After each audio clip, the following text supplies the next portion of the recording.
Paz do Jesus, amados, aqui é o irmão Renato, no canal Hora Teológica, retornando para mais uma dica de leitura. E aqui uma dica de leitura interessante que fala sobre educação cristã. Mas antes de a gente começar a ser breve aqui, aquele pedido, né, irmãos? Aquela curtida, daquele like, acionar o sininho das notificações e divulgar, se inscrever no canal e divulgar nosso trabalho, ok? Para a gente não parar, a gente até se inspirar realmente em vocês para trazer mais conteúdo, e a gente está trabalhando para isso, para trazer alguns conteúdos, até porque ficam algumas semanas atrasadas aí para trazer alguns materiais, bons materiais, novos, até para edificação. E nós estamos aqui selecionando algumas coisas boas que estão vindo por aí.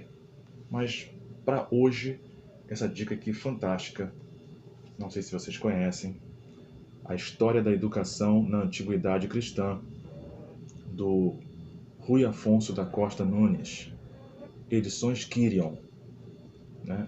Uma editora que talvez não seja tão falada, mas tem bons trabalhos nessa área de educação cristã, educação clássica, literatura medieval. Então, sim, vale a pena você ficar bastante atento. Olha só, irmãos, essa obra aqui, que vai tratar praticamente dos pais da igreja, da literatura do primeiro século. Nós temos aqui, ó, 307 páginas. Vou apresentar o sumário para vocês. Assim, não dá nem para falar muito, porque é muita coisa. Olha só. Aqui. Mais páginas. Então, no sumário, aí termina aqui. Esse aqui é o autor do livro, né, que foi formado em filosofia na USP. Está dizendo aqui, ó. Aos 12 anos ingressou no seminário, que é o Rui Afonso da Costa Nunes. Ele nasceu em Sorocaba, no dia 13 de maio de 1928. Aí ele entrou no Seminário Metropolitano Nossa Senhora da Conceição, dirigido pelos salesianos, o estudo de Humanidades e Filosofia. Aos 19 anos decidiu ingressar para a terra natal, mudou-se para São Paulo e tal. Doutor em Educação e livre docente de Filosofia, Ciências de Educação da Faculdade de Educação da USP. Foi também catedrático de Filosofia no Instituto de Educação Dr. Júlio Prestes Albuquerque, professor fundador da antiga Faculdade de Ciências e Letras de Sorocaba. Aqui ele vai tratar, irmãos, sobre como os pais da igreja, né, que os pais da igreja eram os antigos discípulos que sucederam o período apostólico, chamado de pais da igreja porque eles ajudaram também a edificar o ensino, a doutrina cristã após os apóstolos. Então você tem dividido aqui os padres apostólicos. Padre quer dizer pai, né? A gente leva muito alguns levam para o lado da catolicismo romano, mas é o nome que se dá um termo latim. Então alguns foram ensinados aos pés dos discípulos, como Policarpo de Esmirna, que aprendeu do apóstolo João, Clemente de Roma, que a gente tem até citações ao nome dele pela carta de Paulo, Inácio de Antioquia e outros que também aprenderam com os discípulos dos apóstolos. Então, eles lutaram também contra heresias, foram perseguidos, foram martirizados. Então é uma história que não pode jogar fora, irmãos. A gente pensa muito de reforma protestante para cá, mas o legado dos pais da igreja, muita coisa, claro, as pessoas vão descartar, mas muitos embates que eles tiveram e muitas doutrinas foram alicerçadas a partir daqui, do período deles, como Cristologia, Trindade, entre outros. Então aqui, ó, ele vai falar sobre a missão pedagógica dos apóstolos, os santos padres, as heresias, Constantino, a filosofia do período patrístico, o cristianismo e a filosofia, como andavam juntos, o método alegórico, isso aqui é interessante, esse capítulo, o ensino da filosofia no fim do mundo antigo, entre outros, mano. Ele vai falar aqui, ó, alguns outros capítulos ele vai dedicar a cada um dos pais da igreja como eles ensinavam, qual o método que eles usavam para distribuir nas comunidades o ensinamento cristão, a educação cristã, que era o que começava a predominar. Aí ele vai falar aqui, no capítulo 2, sobre o catecumenato e a escola de catequese batismal de São Cirilo de Jerusalém. No capítulo 3, ele vai falar sobre Clemente de Alexandria e educação, né, traços biográficos, cristianismo e a paideia, o logos e a cultura, o pedagogo, no caso da educação. E aí tem no capítulo 4, Orígenes, o mestre de Alexandria. Vai discorrer tudo aqui. No capítulo 5 vai falar sobre Orígenes e o ensino. Capítulo 6, Basílio e Cesareia. São Basílio, a leitura dos autores profanos. Ele vai falar sobre a questão da leitura secular, né, como fazer esse tipo de leitura. Capítulo 7, São João Crisóstomo e a vanglória e a educação dos filhos. Capítulo 8, São Jerônimo e a educação feminina. Olha só que interessante. Capítulo 9, Santa Marcelina, virgem e mestra. Capítulo 10, Agostinho e educação. Então a gente tem aqui. Interessante que na página 27, quando vai falar sobre heresias, irmãos, ele vai discorrer aqui, nos mostrar alguns capítulos aqui e algumas heresias, detalhadamente como é que ela funcionava. Por exemplo, ele vai falar sobre o donatismo, que surgiu no começo do século IV, reinado de Constantino, né? E a famosa fórmula teológica produz seus efeitos sobrenaturais independente do estado espiritual do ministro. Donatino foi condenado em Roma em 313. Vai falar sobre o monarquianismo, que negava a distinção real entre as pessoas da Santíssima Trindade, ensinando que é só uma pessoa, né?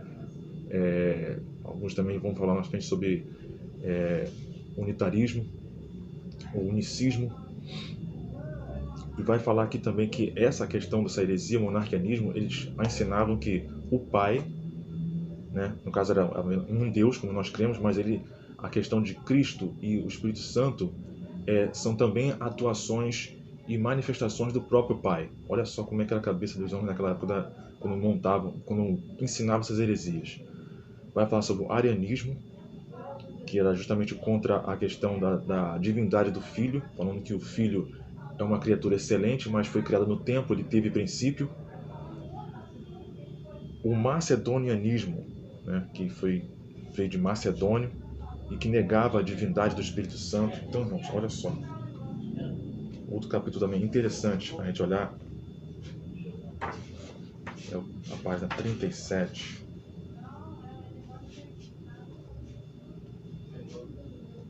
Página 37, ele fala algo interessante.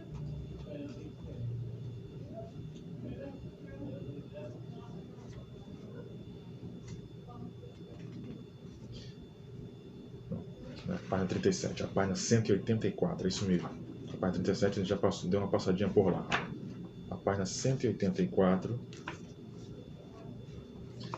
185, falando sobre vida monástica, o que era ensinado, a questão dos monges, a vida no deserto, os padres do deserto, e isso era muito algo manifesto, muito naquelas comunidades antigas, que era praticamente um ensino, uma doutrina. E São João Crisóstomo vivia dessa forma, ensinava. Ele vai falar aqui, ó. Ora, é evidente que o santo apologista do monaquismo não pensa na vida santa que o cristão pode levar no mundo através do exercício de sua profissão. Ele só tinha olhos para sua querida profissão monástica, que julgava ser o melhor gênero de vida, e por isso seu empenho é atrair os jovens para os mosteiros e persuadir os pais a que confiem os filhos aos cuidados dos monges, para que assegure deste modo a coisa mais importante da vida, a salvação eterna. Então a visão aqui, a posição de São João Crisóstomo, era que era quase que impossível levar uma vida santa, uma vida separada do mundo, vivendo no mundo. E isso aqui até contrasta um pouco com o que Jesus falava, que nos enviaria ao meio de lobos. Cordeiro vivendo no meio de lobos. No caso, somos nós, cristãos, vivendo no meio do mundo. E para eles aqui era impossível. Então, precisaria de um afastamento da vida social e viver uma vida somente voltada para Deus, longe de qualquer tipo de desfrute, de deleite, de lazer do cotidiano, ou contato com outras pessoas e tudo mais. Então, assim, era a visão de alguns pais da igreja, não todos, né? E até você tem os padres do deserto também, Santo Antão também, que começou com essa doutrina.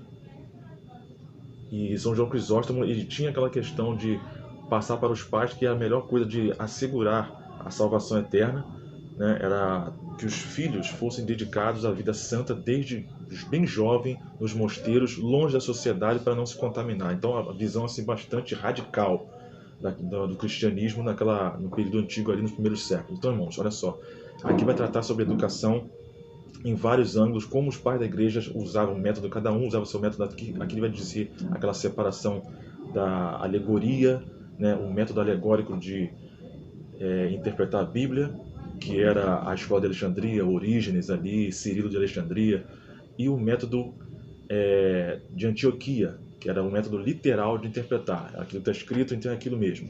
Então, o Alexandria usava sempre simbolismos, né? Metáforas para dizer que sempre dentro do texto tem um outro significado mais profundo, mais sobrenatural que a Bíblia está querendo dizer. Então, tem esses embates aqui e o autor vai falar assim brilhantemente essas diferenças. E cada um dos pais da igreja, qual era o tipo de método que eles usavam nas comunidades quando chegavam para implantar o cristianismo e fazendo uso da filosofia. Claro que tinha as suas exceções. Tertuliano era contra a questão da filosofia sendo usada no meio do ensinamento cristão e tudo mais. Mas é interessantíssimo você entender como eles trabalhavam a questão do ensino na antiguidade. Irmãos, ó, uma belíssima obra. Não pode faltar. Independente de ser uma editora assim que não é cristã, né? Também trabalha com poesia, com literatura secular, vale a pena, porque é uma coleção, tá, irmãos? São 4 livros dessa coleção, isso aqui é o volume 1, tá? Fique de olho aqui que é uma excelente indicação para vocês, tá bom? Obrigado por ter ficado com a gente até agora. Deus abençoe.